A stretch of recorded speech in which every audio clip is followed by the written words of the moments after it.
오늘 사도행전 11장 19절에서 26절까지 말씀입니다. 제가 한 절, 여러분 한 절 교독할게요. 사도행전 11장 19절에서 26절까지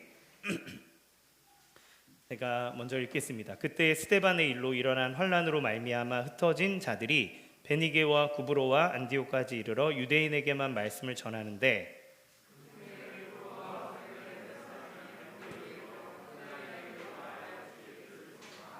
주의 손이 그들과 함께 하심에 수많은 사람들이 믿고 주께 돌아오더라.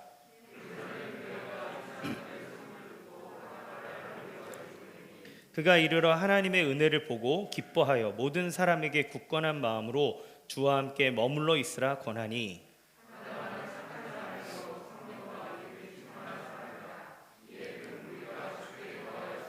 바나바가 사울을 찾으러 다소에 가서 다 같이 만남에 안디옥에 데리고 와서 둘이 교회에 1년간 모여 있어 큰 무리를 가르쳤고 제자들이 안디옥에서 비로소 그리스도인이라 일컬음을 받게 되었더라. 아멘.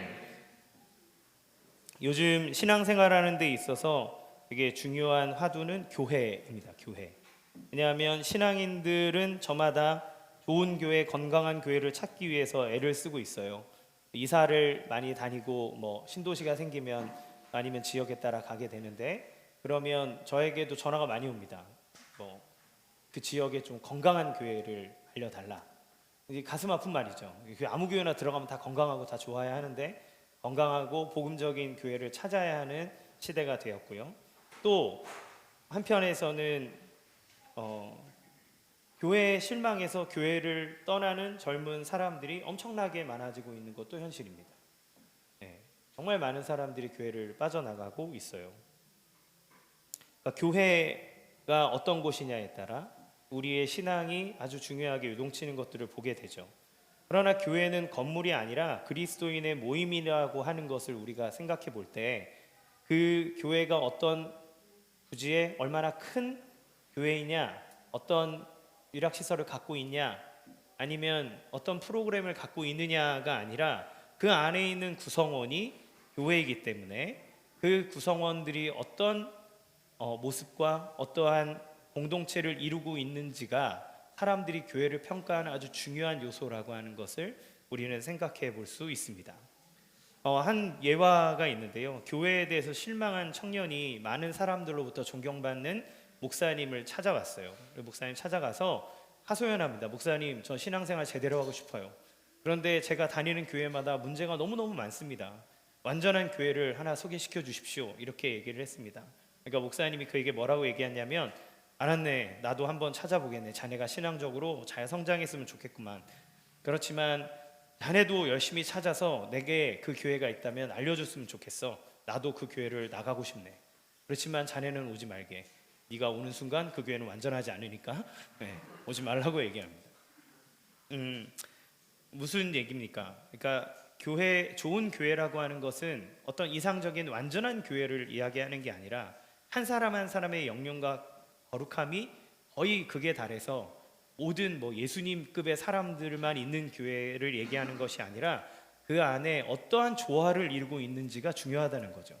교회는 완전할 수가 없습니다. 왜냐하면 완전한 교회는 하나님 나라가 완성되었을 때 그곳이 완전한 교회가 되고 이 땅의 교회는 하나님께서 복음과 하나님 나라의 모형으로서의 전초기지의 교회이기 때문에 그리고 그 안에 있는 우리라고 하는 교회의 구성원들은 여전히 예수님으로 말미암아 구원을 받은 하나님의 자녀이지만 그러나 죄인인 구원받은 의인이기 때문에 원래 본질이 죄인이기 때문에 그 안에는 갈등이 있을 수밖에 없고 다름으로 인한 차이가 있을 수밖에 없고 용납하지 못하는 마음의 어려움들이 여전히 공존하는 곳이 교회이기 때문에 그렇습니다.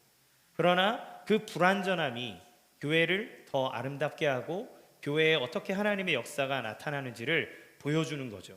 우리는 이번 주 교회 설립이라고 하는 중요한 일을 눈앞에 두고 있습니다. 바라는 것은 저는 이것이 단지 행정적인 절차로 인해서 교회가 지금은 사실은 엄밀히 따지면 총회법, 교회법으로 따지면 교회가 아니거든요. 기도처거든요. 설립이 승인이 안 됐기 때문에. 그러나 이제 설립 예배를 드리게 되면 아직 당회가 없기 때문에 미조직 교회이지만, 그러나 어엿한 교회로서 이제 시작을 하게 되지만 이것이 행정적인 절차로 끝나게 되기를 원치 않습니다.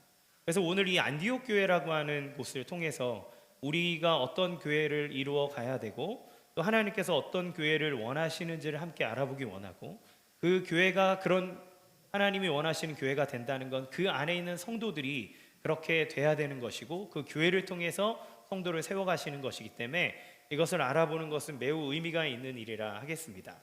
자, 그러면 안디옥 교회는 어떻게 생겨났는가, 이게 중요하겠죠. 사도행전 7장에 보면 최초의 순교자가 나옵니다. 스데반 집사님이 유대인들에게 하나님의 말씀을 전하다가 바울, 그러니까 사울이죠, 당시에 사울의 그러한 주도하에 돌로 쳐 죽임을 당하게 됩니다. 근데 이 순교를 당하는, 스데반 집사가 순교당하는 사건이 기폭제가 되어서 그때부터 엄청난 핍박이 교회 가운데 일어나기 시작해요. 근데 사람들은 예루살렘에서부터 각 지역으로 막 다 흩어져 버리게 됩니다. 거의 한 10,000명이 넘는 엄청난 대형 교회였던 교회의 사람들이 다 흩어지기 시작하는 거예요. 본문에 보면 베니게 구브로 안디옥까지 이르렀다 이렇게 얘기하는데, 베니게는 지금의 시리아 지역이고요, 구브로는 지금 키프로스라고 하는 지중해에 있는 한 섬이고요, 안디옥은 지금 터키 쪽에 있는 지역이 안디옥입니다. 그러니까 사방팔방으로 다 막 흩어진 거예요. 다 흩어진 거예요. 그럼 이 사람들이 흩어졌을 때 무엇을 하기 시작했느냐 하면 복음을 전하기 시작했어요. 이들이 핍박을 받아 자기의 고향을 떠나갔지만, 그러나 그 이유는 복음의 순수성을 지키기 위해서, 자기의 신앙을 지키기 위해서 떠나는 것이었기 때문에, 미래에 대한 불안함과 두려움이 분명히 있었지만 그리스도를 믿고 부활에 대한 신앙이 있기에 가는 곳마다 자기들의 신앙을 전하기 시작했습니다. 자, 그런데 여기서 의문이 드는 것은, 하나님은 왜 그렇게 부흥하고 있는 예루살렘 교회를 흩으셨는가예요. 그 교회를 통해서 하나님 큰 일을 이루셨어야 할 텐데, 그러면 그렇게 엄청나게 큰 교회를 하나님은 왜 쪼개서 다 흩으셨는가? 그들은 베드로의 설교와 사도들, 성도들의 전도를 통해서 하루에 5,000명, 3,000명씩 회심하고 나가오는 놀라운 교회의 성장을 이루었습니다. 지금으로 따져도 메가처치급 교회예요. 그러니까 저희가 그 대형 교회, 그러니까 메가급 교회라고 하면 한 10,000명 기준으로 하거든요. 그러면 이 당시에 사람 숫자를 세면 남자 숫자를 세는데 5,000명, 3,000명 왔다는 건 이미 15,000명에서 한 20,000명 가까운 교회가 됐다는 얘기예요. 근데 당시 예루살렘 인구가 10만 명 정도로 추산하거든요. 그러면 어마어마한 인구가 이 교회로 몰려들었고, 사람들의 이목이 집중되는 교회고, 그 교회가 갖고 있는 힘은 감히 무시할 수 없을 만큼 엄청나게 큰 거죠. 자, 그런데 그들은 문제가 있었습니다. 어떤 문제가 있었냐면, 하나님이 얘기하신 위대한 계획의 그 의미들을 다 풀어내지 못하고 있는 문제가 있었어요. 예수님은 분명히 승천하시면서 예루살렘과 온 유대와 사마리아와 땅끝까지 이르러되 증인이 되라라고, 그 복음의 확산이 땅끝으로 이루어질 것들에 대해서 얘기하셨는데, 그럼에도 불구하고 이들은 지역적으로 예루살렘을 벗어나지 못하고 있었다는 약점이 있었어요. 그리고 민족적으로도 온 세계를 향하는 하나님의 명령이, 예수님의 지상 명령이 있었지만 그들의 사상은 유대주의에 계속 머물러 있다는 것을 보게 됩니다. 오늘 본문 중에 안 읽었지만 사도행전 11장 2절 3절 말씀 같이 읽겠습니다. 시작. 베드로가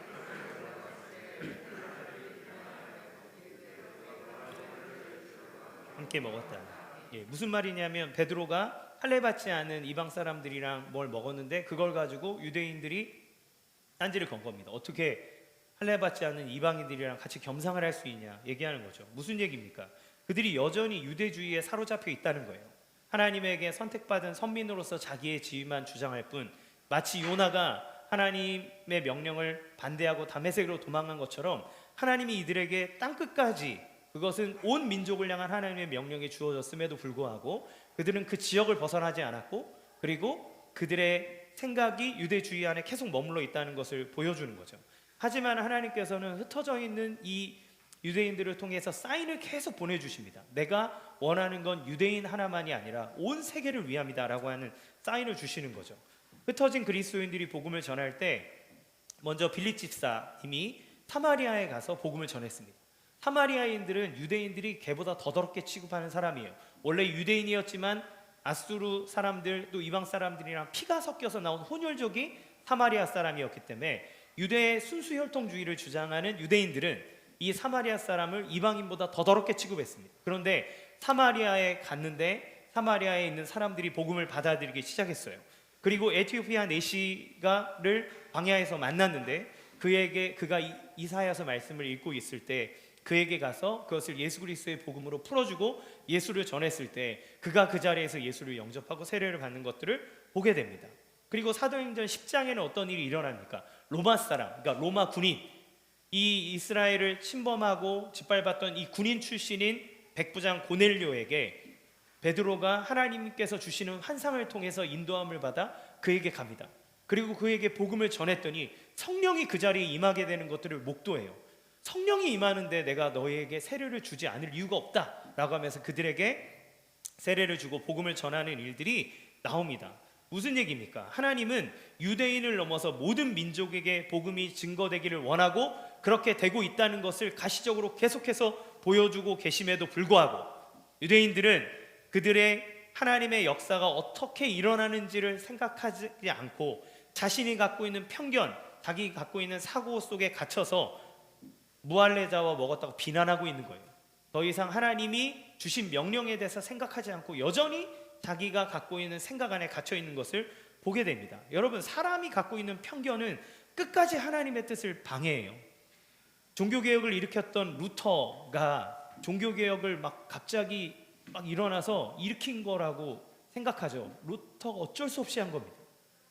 그렇게까지 할 생각이 아니었어요. 그냥 반박문 붙이고 이거 잘못됐다 라고 생각했는데 하나님께서 그렇게 루터를 가만히 놔두지 않는 거예요. 암살자 보내고 그래서 생명의 위협을 느껴서 이거를 개혁하지 않고는 더 이상 살아남을 수 없겠다라는 마음이 들도록 하나님 몰아가십니다. 루터가 성경을 읽으면서 연옥에 대한 교리가 틀렸다, 하나님의 말씀에 연옥의 교리가 없다는 것을 알았음에도 불구하고 그 연옥 교리를 버리는데 상당한 시간이 걸려요. 왜냐하면 천년을 이어온 교리니까 그것을 버리지를 못하는 거죠. 하나님이 말씀하시고 알려주셨음에도 불구하고 사람이 갖고 있는 편견은 끝까지 하나님의 뜻을 방해합니다. 오늘 본문을 보더라도 흩어진 사람들이 복음을 전하는데 그 대상이 누구냐 하면 철저하게 디아스포라 유대인들이었다는 사실을 보게 돼요. 19절 말씀 같이 읽겠습니다. 시작. 그때 스데반의 일로 일어난 환란으로 말미암아 흩어진 자들이 베니게와 구브로와 안디옥까지 이르러 유대인에게만 말씀을 전하는데, 하나님께서 복음의 확산이 일어날 것, 예루살렘과 온 유대와 사마리아 땅 끝까지 그곳에 있는 모든 사람들에게 하나님의 복음이 증거되고 그들이 구원받을 것을 하나님 얘기하심에도 불구하고 예루살렘과 유대인에게 국한된 그들의 편견은 더 이상 나가지 않는 거예요. 유대인에게만 복음을 전하는 겁니다. 여러분, 그때 하나님께서는 전혀 예상하지 못한 방법을 쓰는 거예요. 변방의 사람들, 그러니까 예수를 믿는데 유대인이 아닌 사람들을 통해서 다른 사람들에게 복음이 증거되도록 하시는 겁니다. 본토 출신도 아닌 구브로와 구레네 출신의 사람들을 사용해서 헬라인, 즉 헬라어를 사용하는 이방인들에게 주 예수님을 전파하도록 하나님 하시고 그들을 통해서 믿지 않는 이방인들에게 복음이 증거되기 시작해요. 우리가 삶을 살아가는 동안에 우리는 나의 생각과 느낌을 벗어나지 않으려고 하는 습성을 가질 때가 많습니다. 그리고 교회는요, 이상하게 젊은 사람도 보수적입니다. 젊은 사람도 바꾸려고 하지 않고 자기의 생각들을 딱 가지고 있어요. 그래서 제가 청년부 제자 훈련할 때 답답한 게 나이는 20대인데 생각은 놓친 애들이 진짜 많아요. 제가 오히려 답답하고 왜 그렇게 생각하냐. 그 딱 선을 그어놓고 쟤와 나는 다른 타자라고 여기는 그러한 생각들이 얼마나 많은지 몰라요. 새로운 것을 배척하려고 하고 두려워합니다. 저는 원클럽맨이에요. 그 평신도로서 한 교회 쭉 섬겼습니다.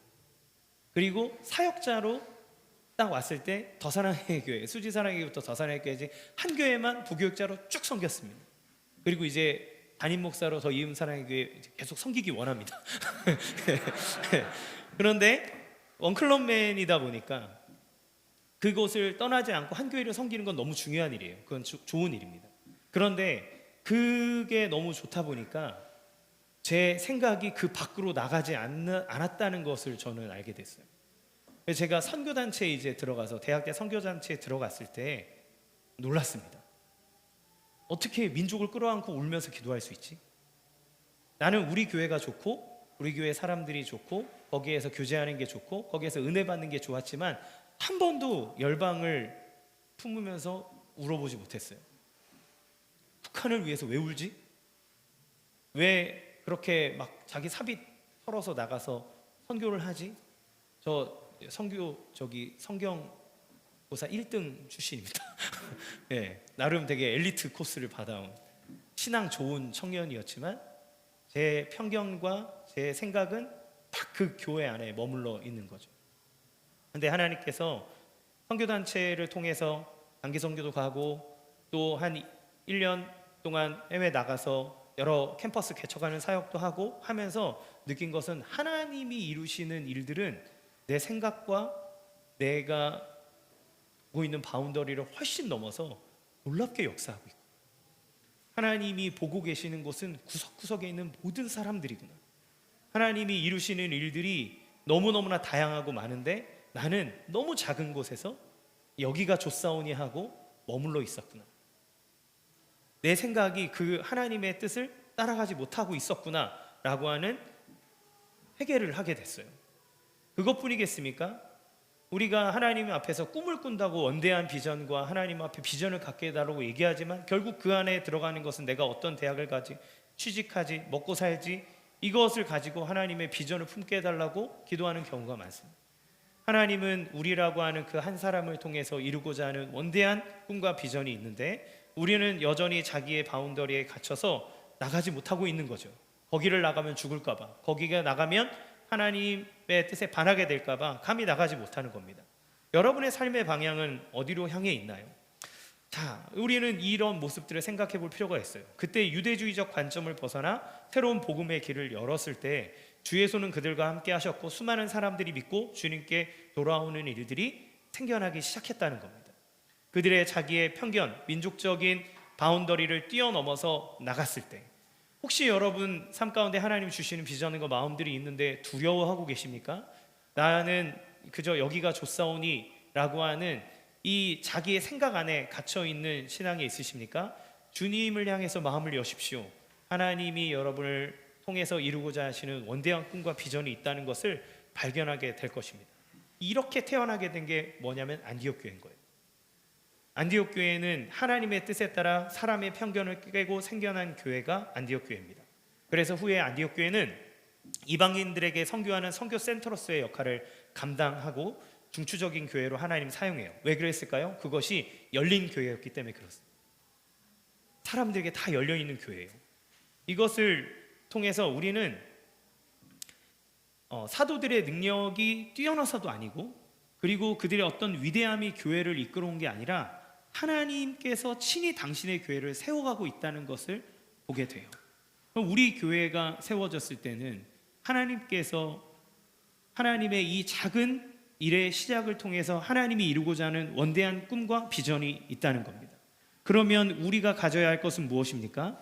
이곳에서 예배하며 찬양할 때 하나님의 영광을 봄과 동시에 우리를 통해서 하나님이 이루고자 하시는 일들이 무엇인지를 꿈꾸고 노래하고 그것을 선포하는 것이 너무너무나 중요하다는 거예요. 자, 그렇다면 안디옥 교회가 예루살렘 교회와 더불어 참된 교회로 불릴 수 있었던 요소는 무엇인지 좀 알아보기를 원합니다. 첫 번째는 이 안디옥 교회는 은혜가 지배하는 교회였다는 거예요. 안디옥 교회는 다양한 인종과 계급의 사람들이 모여 있었습니다. 20절 말씀에 나와 있는 헬라인이라고 하는 건 그리스 사람을 얘기하는 게 아니라 당시에 헬라말, 그러니까 그리스어를 사용하는 모든 이방인들을 지칭하는 게 이 헬라인이라는 뜻이에요. 사도행전 13장 1절 말씀 같이 찾아보겠습니다. 시작.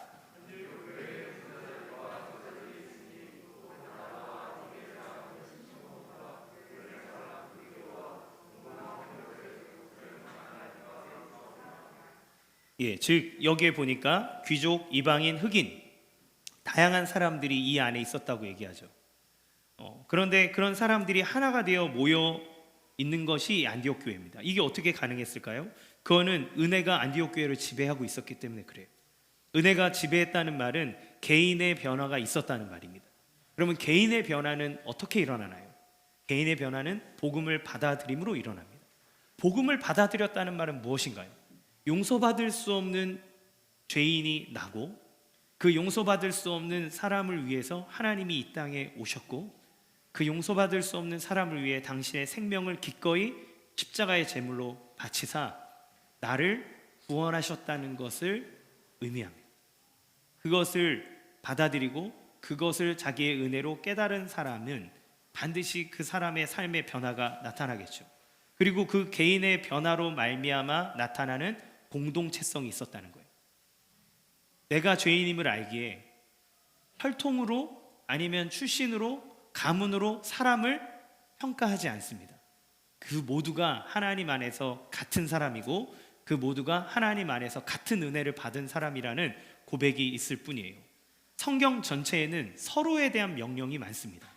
서로. 에베소서에는 시와 찬미와 신령한 노래로 서로 화답하며 이렇게 얘기를 해요. 야고보서에서는 여러분은 서로 죄를 고백하고 서로를 위해서 기도하십시오 이렇게 권면합니다. 로마서에서는 형제의 사랑으로 서로 다정하게 대하며 존경하기를 서로 먼저 하라 이렇게 얘기를 합니다. 서로에 대한 마음과 태도를 통해 은혜가 넘치는 것을 보게 돼요. 그러니까 변화된 개인과 개인, 그들이 서로 하나님 안에서 하나가 되어 있는 이 공동체성이 이 안디옥 교회가 은혜 안에 있다고 하는 것을 보여주는 거죠.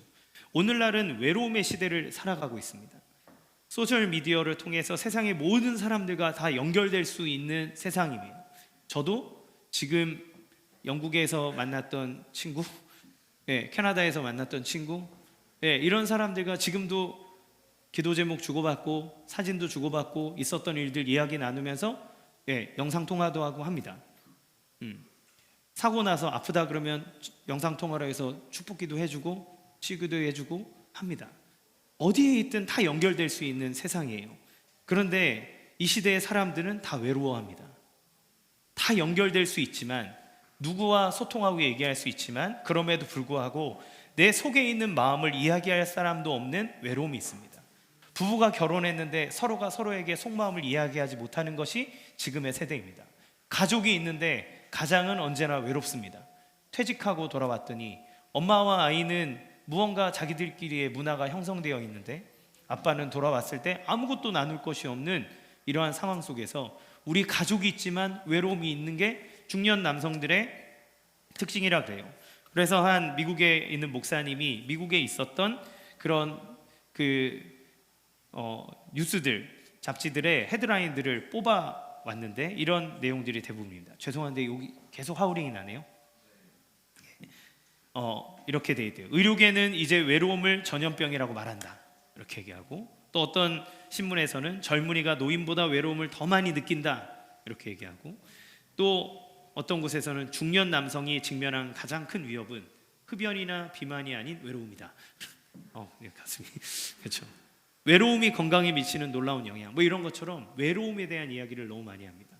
노년 인구는 배우자가 삶을 떠나고 난 다음에 홀로 남아져 있어서 자녀들과도 떨어지고 이 노년을 혼자 보내기에 너무 외롭고 고독사하는 사람들이 많아지고 있어요. 우유에 보면 우리 우유를 배달해주면 매일 그분에게 방문해서 그분의 살아계심을 이제 확인하는 일을 하잖아요. 그런 것처럼 1인 가구가 늘어나면서 노인이나 젊은이나 누구든 외로움 가운데 있습니다. 젊은이들은 여러 사람과 소통하는 것 같지만 정작 마음 터놓을 사람 없고 온라인에서 오락하며 막 이런저런 이야기를 하지만 그러나 그것이 자기의 마음과 생각을 공유하는 사람은 아닌 거죠.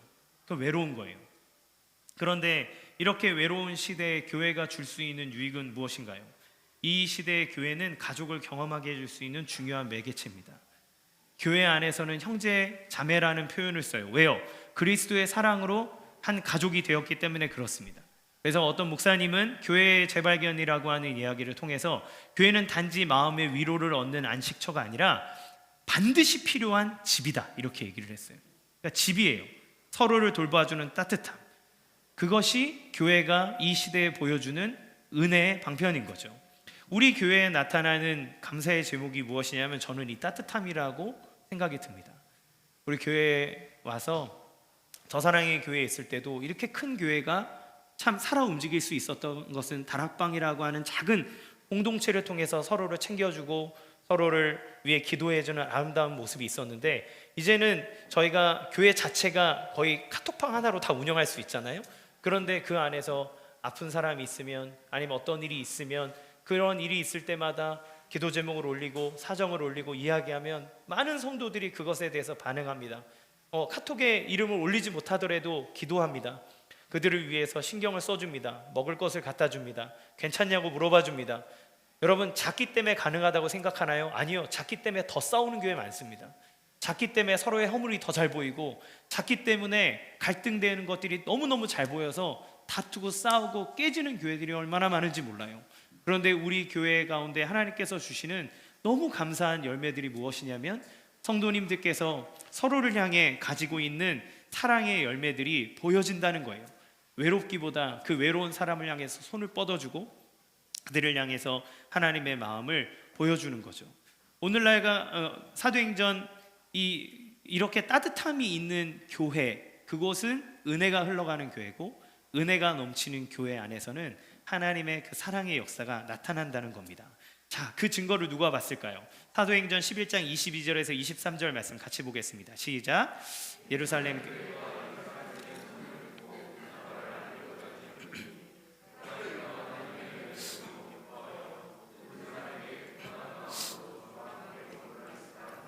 자, 여기서 바나바가 왜 왔겠습니까? 처음에는 이방인들이 마구 모여드는 교회라는 소리에 예루살렘 교회에서 감독차 보내는 겁니다. 감독차 보낸다는 건 뭔가요? 제대로 하고 있는지 점검하는 거예요. 여기 제대로 된 교회냐, 이상한 교회 아니냐, 이런 거 점검하는 거예요. 신학적으로, 복음적으로 이들이 괜찮은 교회인지, 교회가 맞는지 확인하는 겁니다. 그런데 바나바가 왔을 때 안디옥 교회의 모습을 보니까 인종과 계급을 넘어선 은혜의 현장을 딱 목격한 거예요. 그러니까 그 모습을 보고 기뻐하면서 뭐라고 얘기하냐면, 굳건한 마음으로 주와 함께 있으라 이러고 권하는 거죠. 그 교회가 교회이고 하나님의 성령의 역사가 임한다라고 이 바나바를 통해서 선언하는 겁니다. 여기에 놀라운 두 가지 사실이 있어요. 하나는 안디옥 교회가 서로가 하나 되어 섬기는 모습으로 은혜가 가득하다는 것이고, 두 번째는 바나바의 시선입니다. 감독자로 온 사람은 아무리 좋은 곳을 봐도 여러분, 나쁜 거를 끄집어내려고 그러면 그것만 보입니다. 요즘에 TV가 너무너무 좋아져서 안 좋은 게 뭔지 아십니까? 그 예쁜 연예인의 이렇게 막 짜글짜글한 게 보이더라고요. 그러면 불쌍해, 어떻게 저거 관리하느라 너무 힘들겠다 생각이 드는데, 티를 보려고 하는 사람은 아무리 좋은 곳에서도 티를 보게 돼요. 여러분, 재정감사 딱 떨어지면 왜 긴장합니까? 이건 털나고 온 사람이에요. 이렇게 먼지 막 찾으려고 온 사람이거든요. 그 먼지 찾으려고 온 사람한테는 뭐든지 좋은 것보다 나쁜 거를 찾으려고 하는 생각이 듭니다. 물론 바나바가 그러려고 온 건 아니겠지만, 그러나 감독자로 왔을 때에는 좀 더 객관적인 눈으로 볼 때 그들에 대해 좋지 않은 것을 보려고 하겠죠. 그런데 이 감독의 입장에서 안디옥 교회가 어떻게 문제가 없을 수 있겠습니까? 그 모체가 되는 예루살렘 교회도 싸움과 다툼이 있었어요. 사람들이 몰려들어서 구제하기 시작하는데 헬라파 유대인들이 구제가 안 가니까, 과부들한테 구제가 안 가니까 사람들이 불만이 나오기 시작합니다. 그래서 세운 게 뭐예요? 7집사잖아요. 그러니까 모체가 되는 첫 교회도 다툼이 있고 어려움이 있는데, 안디옥 교회라 그래서 완전할 수 있겠습니까? 그렇지 않죠. 그런데 그곳에 바나바가 어떤 눈으로 보았느냐면, 하나님의 은혜의 눈으로 안디옥 교회를 본 거예요. 그러니까 그곳에 있는 문제점이 아니라 하나님이 그곳에 역사하고 있는 역사를 그는 보게 되고, 그 역사를 통해서 바나바는 교회를 평가하게 되는 겁니다. 그래서 성경은 바나바에 대해서 이렇게 설명해요. 사도행전 11장 24절 상반절 읽겠습니다. 시작. 바나바는 착한 사람이요 성령과 믿음이 충만한 사람이라. 이 성령과 믿음이 충만한 사람이라는 표현은 순교하신 스데반 집사님을 나타낼 때 얘기하던 표현이 이 표현입니다. 성령과 믿음이 충만한 사람이다. 그러니까 바나바의 시선이 어떤지를 보여줘요. 유대주의를 뛰어넘은 하나님의 시선으로 안디옥 교회를 바라봤고, 안디옥 교회를 바라봤을 때 그 눈으로 봤을 때 하나님의 은혜가 있다는 것을 목도할 수 있는 거죠. 교회를 판단하는 사람이 너무나 많은 시대를 삽니다. 물론 이 이야기는 덮어놓고 교회는 다 좋다라고 얘기하는 건 아니에요. 문제가 있으면 이야기하고 바꿔야 되죠. 그러나 의미 없는 지적질이 많은 것은 다른 문제입니다. 이 교회는 이런 문제가 있다, 이런 약점이 있다, 저기를 가봤더니 너무 과대포장돼 있다, 그렇지 않더라 라고 하는 것으로 교회를 손가락질하고 얘기하는 것 같죠. 교회는 다 좋은데 저 사람 하나 때문에 교회가 별로인 것 같다, 심지어 이렇게 말하는 사람도 있습니다. 그러나 성경은 교회를 볼 때 더 우선해서 보아야 될 것이 있다고 말하는데, 그것은 하나님의 역사가 나타나고 있는지를 보아야 한다는 거죠. 여러분은 교회를 바라보는 시선이 어떠십니까? 하나님의 눈으로 교회를 바라보면 우리는 손가락질하던 그 손가락을 다 펴서 축복의 손으로 바꿀 수 있어요. 사람들을 정죄하기보다 그를 향해서 도움의 손길을 내밀 수 있고, 그들을 향해서 두 팔 벌려 축복할 수 있고, 그들을 향해 안아줄 수 있습니다. 우리의 손을 펼 때 하나님은 우리의 마음을 열어주실 뿐만 아니라 그 세상을 품을 수 있는 넉넉함을 우리에게 허락하시는 거죠. 예수님이 우리에게 오셨을 때 그분은 우리에게 손가락질하지 아니하시고 두 팔을 벌려서 우리를 안아주셨습니다. 수고하고 무거운 짐진 자들아 다 내게로 오라, 내가 너희를 쉬게 할 것이다. 죄가 있어 그 죄로 인하여 괴로움을 받고 있느냐, 내게로 와라, 내가 너를 씻어주겠다. 그분은 우리를 안아주시고 품어주시고 우리를 향해 손을 펴서 축복해 주시는 분이라는 거예요. 모임을 비판하기 전에 함께 참여하여 아름다운 모임이 되도록 정성을 쏟아야 됩니다. 그때 그 교회는 은혜로울 수 있고 그 교회를 통해서 은혜가 흘러갈 수 있게 되는 거예요. 우리 교회 안에 하나님께서 주시는 놀라운 은혜와 감사의 제목이 무엇이냐면, 우리 성도님들을 통해 나타나는 편팔이라는 겁니다. 저는 더 사랑의 교회라고 하는 정말 좋은 교회 모체 안에서 분립 개척해서 나온 목사예요. 분립 개척해서 나온 목사가 그 교회 성도들과 함께 봤을 때 가지는 큰 어려움이 무엇이냐면, 일단 너무 뛰어나신 담임 목사님과 함께 있던 성도들이 이곳으로 왔다는 겁니다. 그리고 저는 원래부터 담임 목사가 아니라 그곳에 부교역자로 있던 사람이 함께 부교역자로 사역했던 성도들과 와서 교회를 개척한 거예요. 그러면 만약에 지적과 그리고 정죄와 판단의 눈으로 저를 보면 모든 것을 이인호 목사님과 비교하고 대조하고 해서, 목사님이 이렇게 설교했는데 목사님이 이렇게 하신다, 목사님은 이렇게 결정했는데 우리는 이렇게 가고 있다, 교회가 이런 문제가 있다, 저런 문제가 있다. 이 작은 교회 안에, 이제 막 태동되는 교회 안에 어떻게 지적하지 않을 일들이 없겠습니까? 너무 부족한 담임 목사고 아직까지 배워가고 있는 사람, 저 이제 담임 목사 된 지 6개월 채 넘은 사람이잖아요. 이제 아직도 그런 담임 목사로서의 그런 완성된 마인드라기보다 계속 성장해가고 있는 사람임에도 불구하고, 우리 순장님들과 수많은 성도님들께서 저를 담임 목사로 세워주시고 인정해 주시기에 저는 이곳에서 마음껏 말씀을 전할 수 있어요. 여러분의 편팔이 있기 때문에 저는 담임 목사로 설 수 있습니다. 목사의 권위는 하나님께서 주신 것이지만 성도가 손을 들어 인정해 주지 않으면 그 권위는 설 수 없습니다.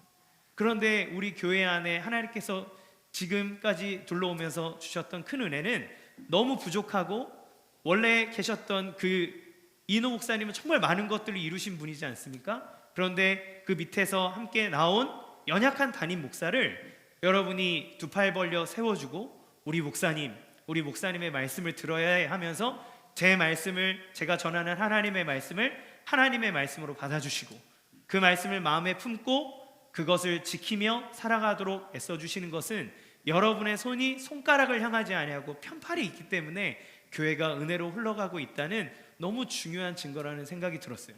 저는 그것이 너무너무나 감사했습니다. 자격 없고 부족한 존재이지만 하나님께서 성도들의 마음을 열어 편팔을 주시고 담임 목사를 세워주고 그를 끌어안아주고 기도해주는 공동체가 있기 때문에 나는 이곳에서 목회를 마음껏 할 수 있구나라는 생각이 들었습니다. 또 한 가지, 여러분들이 서로를 향해 바라보는 편팔이 너무너무나 감사했습니다. 부족함, 연약함, 우리는 젊은 사람부터 나이 드신 분들까지 같이 교제하며 나갈 때 서로를 평가하고 저런 부분은 좀 말이 안 통하는 것 같아 얘기하는 것보다 우리 선배 그 집사님들이, 권사님이 얘기해 주시는 그 이야기가 너무 도전이 돼요, 힘이 돼요라고 젊은이들이 이야기하고, 또 나이 드신 우리 기성세대 집사님들, 순자님들, 권사님은 그 젊은 세대의 말을 들어주고 너무 예쁘다고 격려해주고 이해해주는 그 모습이 서로를 향한 정죄와 판단이 아니라 그들을 향한 편팔로 우리에게 다가오고 있는 모습을 통해 하나님께서 교회 안에 너무나 많은 은혜를 주고 계시는구나, 하나님께서 교회를 통해 역사하시고 있는 일들이 너무나 크구나 라고 하는 것들을 보게 됩니다. 앞으로 우리 교회 안에 계속해서 이 편팔이 있기를 원합니다. 때로는 교회 안에 누군가가, 저는 믿지 않는 이들이 이곳에 있기를 원하는데, 어떤 사람은 담배 냄새 풀풀 풍기며 이곳에 올 수도 있고, 어떤 이는 술이 이렇게 취해가지고 올 수도 있고, 그때 아니 어떻게 술을 취해서 이렇게 교회에 올 수가 있나, 아니면 어떻게 담배 냄새를 풍기면서 교회에 올 수가 있나가 아니라 그들을 그 자리에서 그냥 안아주고, 그럼에도 불구하고 이곳에 와서 예배할 수 있는, 아니면 무언가 문제가 있는 그들을 안아주고 격려해주는 그러한 교회, 그것이 은혜가 흘러넘치는 교회죠. 왜요? 우리가 그 은혜를 예수님께로부터 받았기 때문에. 그렇기 때문에 우리는 우리 서로를 사랑하고 보듬어주며 또 그렇지 않은 사람을 안아줄 수 있습니다. 두 번째는 복음을 증거하는 교회라는 거예요. 안디옥 교회가 생기게 된 가장 강력한 이유는 복음의 증거입니다. 복음이 증거되지 않고서는 교회가 생길 수 없어요. 요즘에는 교회가 무엇을 해야 되는지를 물어보면 구제, 찬양, 사역, 학교 이런 여러 가지들을 이야기하지만, 이걸 하는 가장 근본적인 이유는 복음을 전하기 위해서입니다. 복음을 전하기 위해서는 교세 확장을 위해서가 아니라 생명을 불어넣기 위해서 하는 거예요. 교회 확장을 위해서 복음을 전하는 게 아닙니다. 그렇죠? 생명 대신 예수 그리스도를 전하여서 구원받지 못하는 이들에게 생명의 길을 전해주기 위해서예요. 사도행전 6장 7절에서 7 집사를 세우는 일을 하는데, 그 이유는 구제하는 일을 하다가 여기에 너무나 신경을 써서 전도를 못했기 때문입니다. 사도행전 6장 2절 같이 읽겠습니다. 시작. 12사도가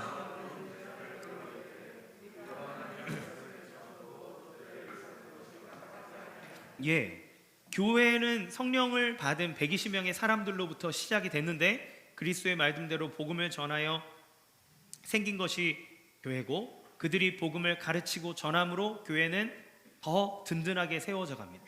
그런데 구제하는 일에 집중하다 보니 그들에게 분쟁이 일어나기 시작되고 본질을 잃어버리게 되는 거죠.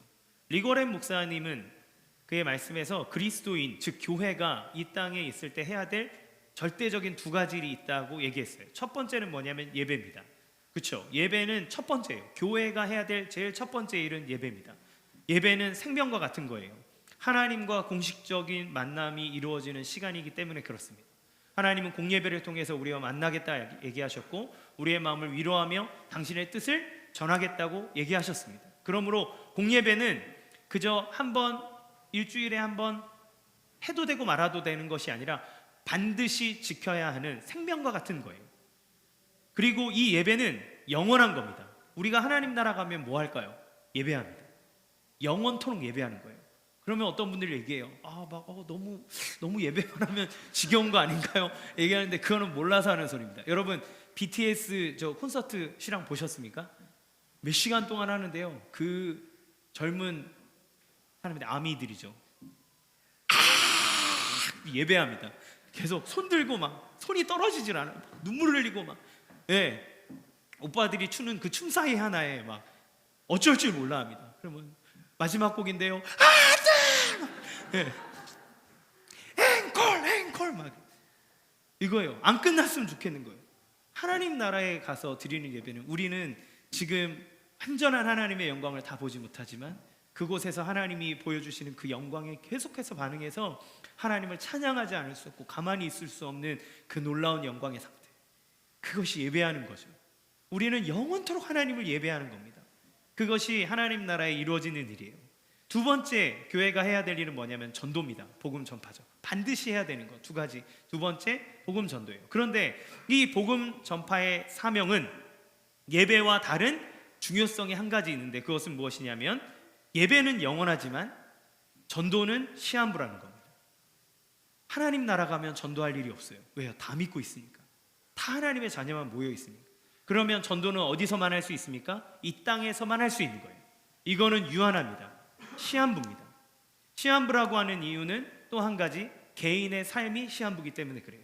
내가 복음을 전해야 될 대상이 언제 이 땅에서 생명이 끝나 갈지 모릅니다.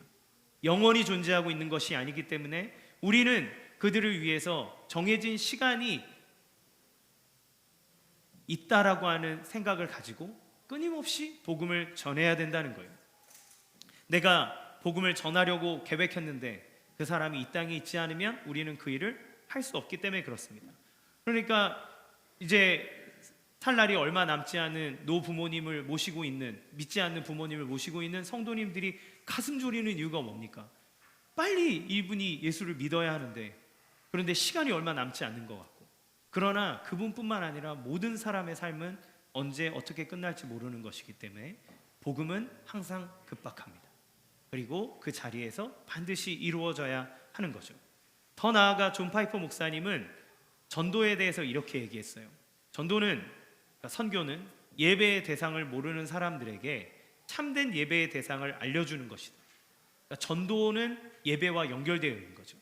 예배를 하나님, 우리의 진정한 예배의 대상인 하나님을 모르고 딴 것을 예배하고 있는 사람, 그것이 다른 종교이든 돈이든 다른 어떤 우상이든 간에 그것을 섬기고 그것을 예배하고 있는 자에게 그것은 너가 다스려야 될 대상이고 너가 진짜 예배해야 될 분은 저 하나님이다, 우리를 구원하신 예수님이다라고 알려주는 것이 전도다.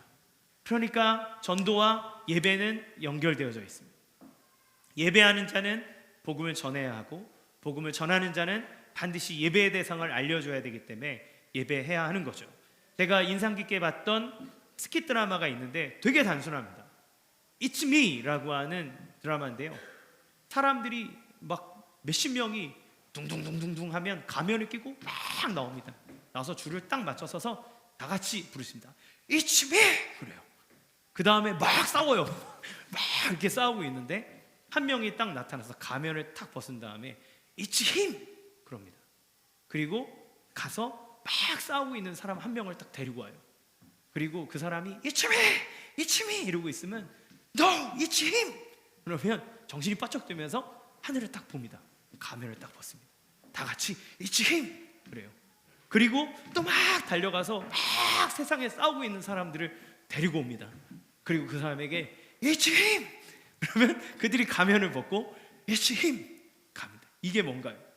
예배할 대상을 사람들에게 알려준 거예요. 지금은 오로지 나 하나를 숭배하고 나를 위해서 살아가는 세상에 우리를 창조하시고 우리에게 복 주시는 분이 누군지를 알려주는 것, 이것이 복음을 전하는 거죠.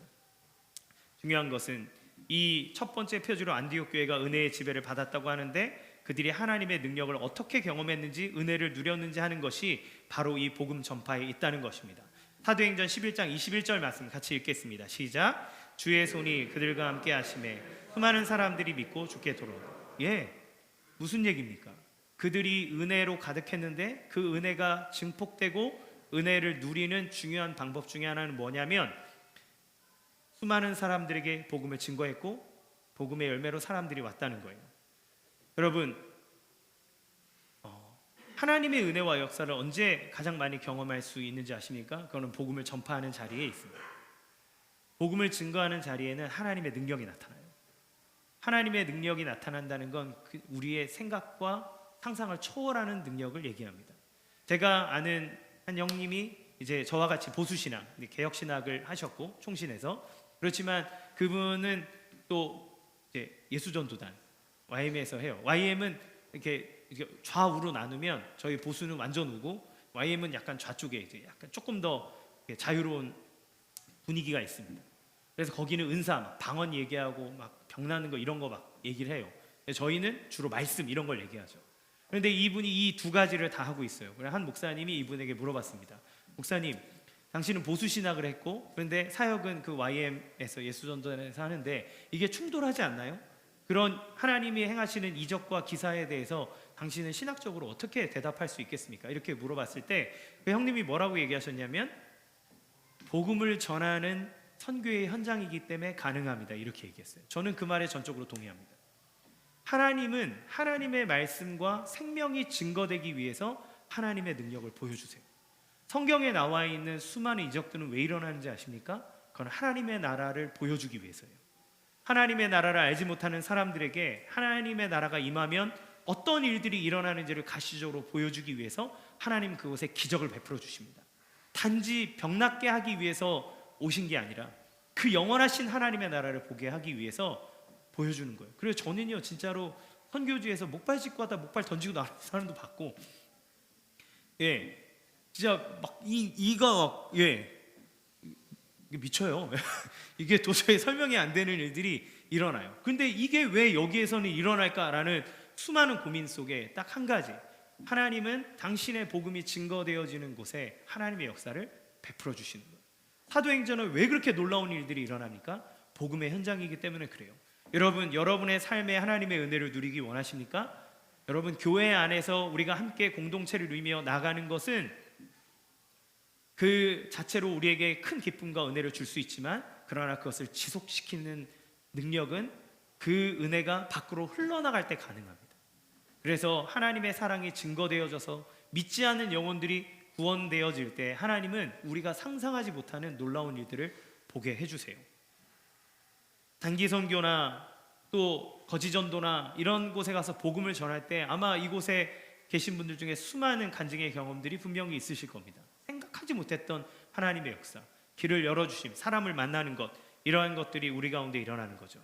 우리 교회가 하나님의 능력을 경험하는 교회가 되기 원하십니까? 그렇다면 우리 안에 충만한 하나님의 예배가 이루어짐과 동시에 그 은혜가 세상으로 흘러가다가 우리가 믿고 있는 이 하나님이 너를 구원한 참된 구원자라고 하는 복음의 증거가 이루어질 때에 하나님은 교회 안에 기적을 베푸시고 교회가 살아있음을 친히 보여주시고 성령의 능력을 나타내실 줄로 믿습니다. 그 은혜가 우리 가운데 임하기를 원합니다. 마지막 세 번째, 말씀을 사모하고 배우는 교회가 이 안디옥 교회라는 거예요. 그들은 어떻게 복음을 증거하면서 하나님의 능력을 경험할 수 있었을까요? 안디옥 교회 사람들은 하나님의 말씀을 사모함으로 배우고 행했습니다. 26절 같이 읽겠습니다. 시작.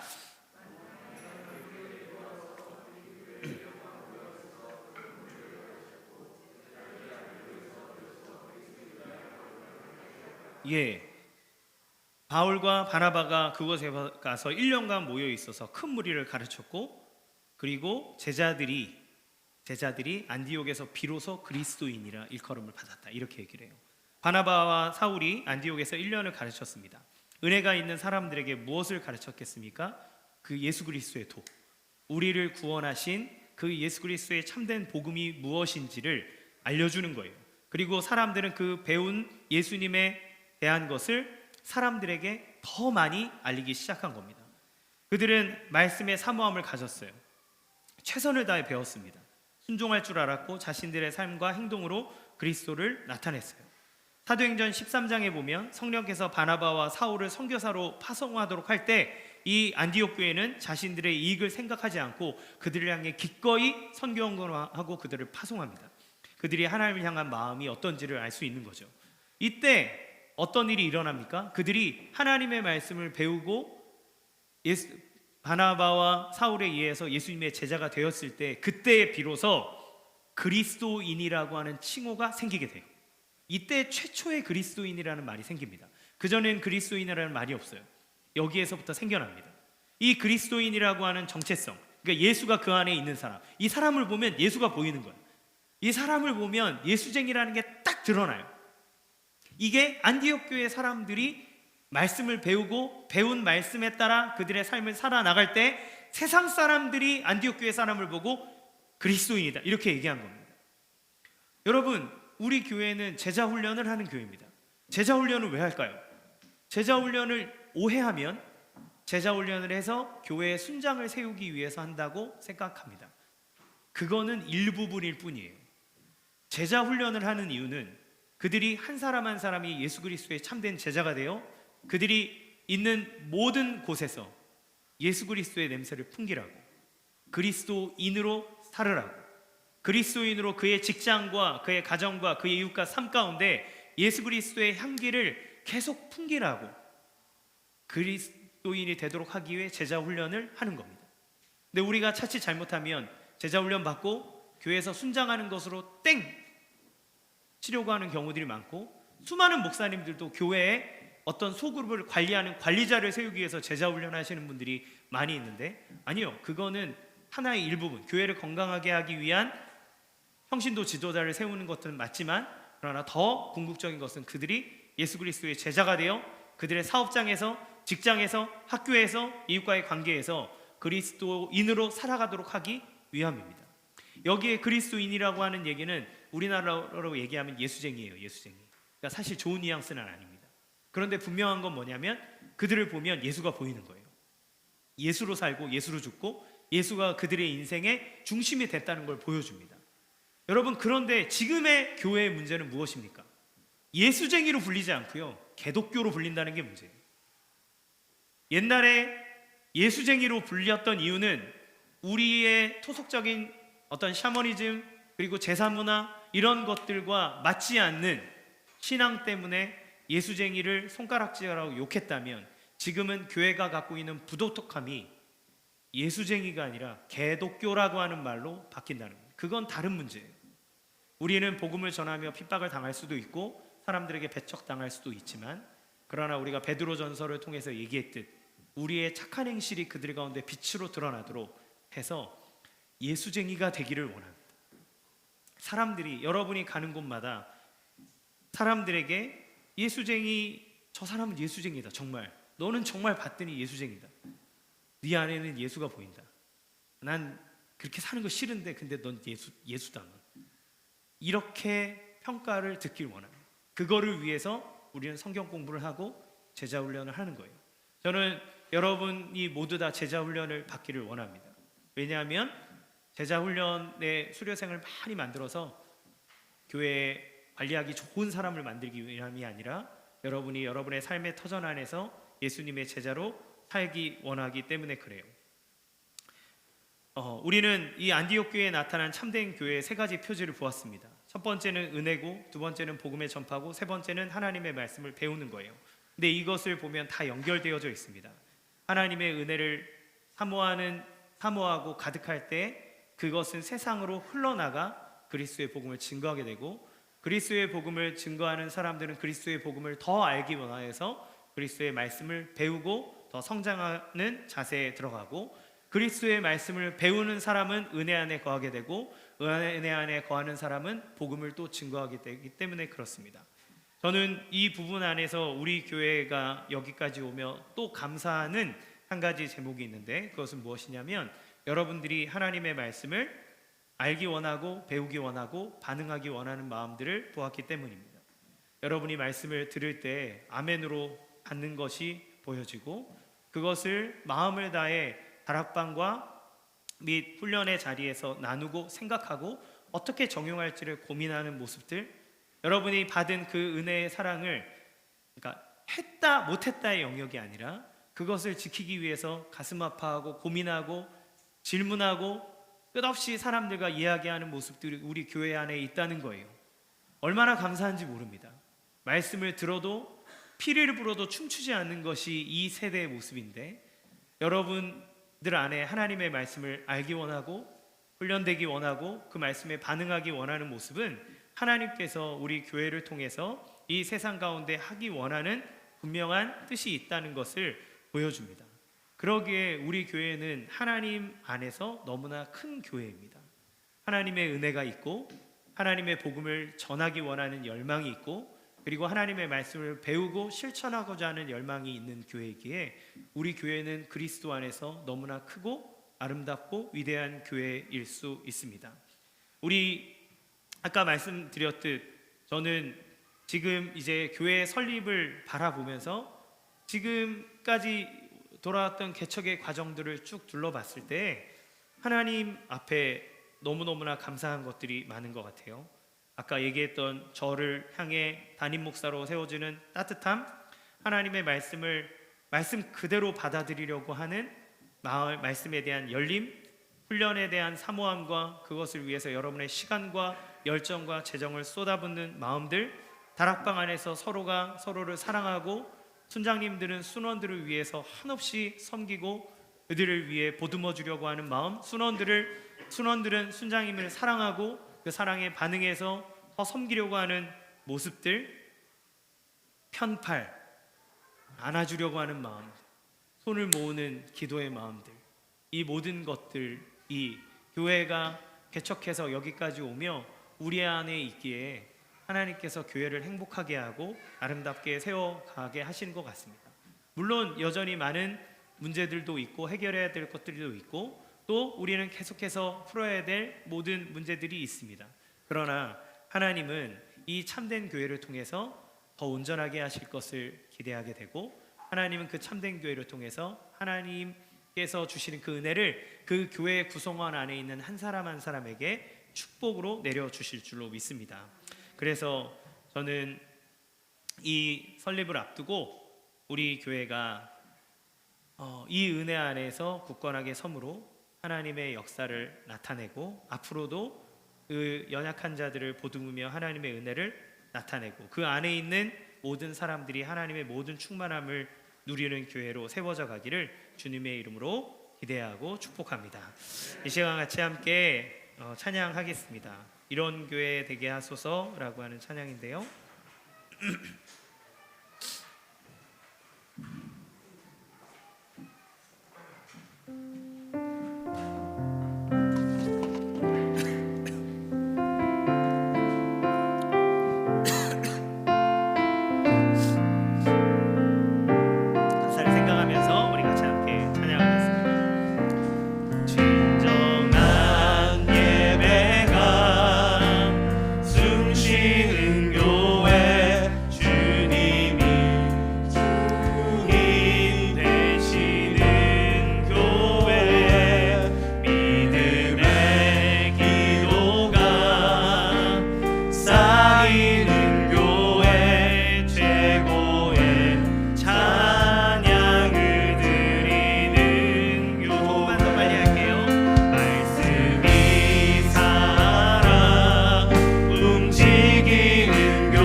기도했으면 좋겠습니다. 먼저 감사의 기도를 드릴 때는 우리 교회를 또 개척의 파송을 받아 여기까지 인도해 주시고 설립할 수 있는 은혜를 주신 하나님께 감사와 찬양의 기도를 드리기를 원합니다. 두 번째 기도할 때는 하나님, 우리 교회 안에 안디옥 교제에 있었던 참된 표지, 은혜와 주의 복음을 증거하고 흘려보내는 일과 말씀을 배우는 일을 통하여서 하나님의 모든 충만하신 은혜를 누리는 교회가 되도록 인도하여 주시옵소서 기도하시길 원합니다. 마지막 세 번째는 이러한 좋은 교회 안에 있는 우리 모든 성도들이 하나님의 사랑과 은혜를 누리고 마음의 치유와 회복을 얻고 하나님께서 주시는 놀랍고 풍성함을 넘치는 은혜의 삶을 살아갈 수 있도록 교회를 통해서 하나님이 주시는 예비하신 모든 축복을 받아 누리는 우리 모든 성도들이 될 수 있도록 하나님 아버지 함께하여 주시옵소서. 이 시간 같이 함께 기도하며 나가도록 하겠습니다. 기도하겠습니다. 사랑이 많으신 하나님 아버지가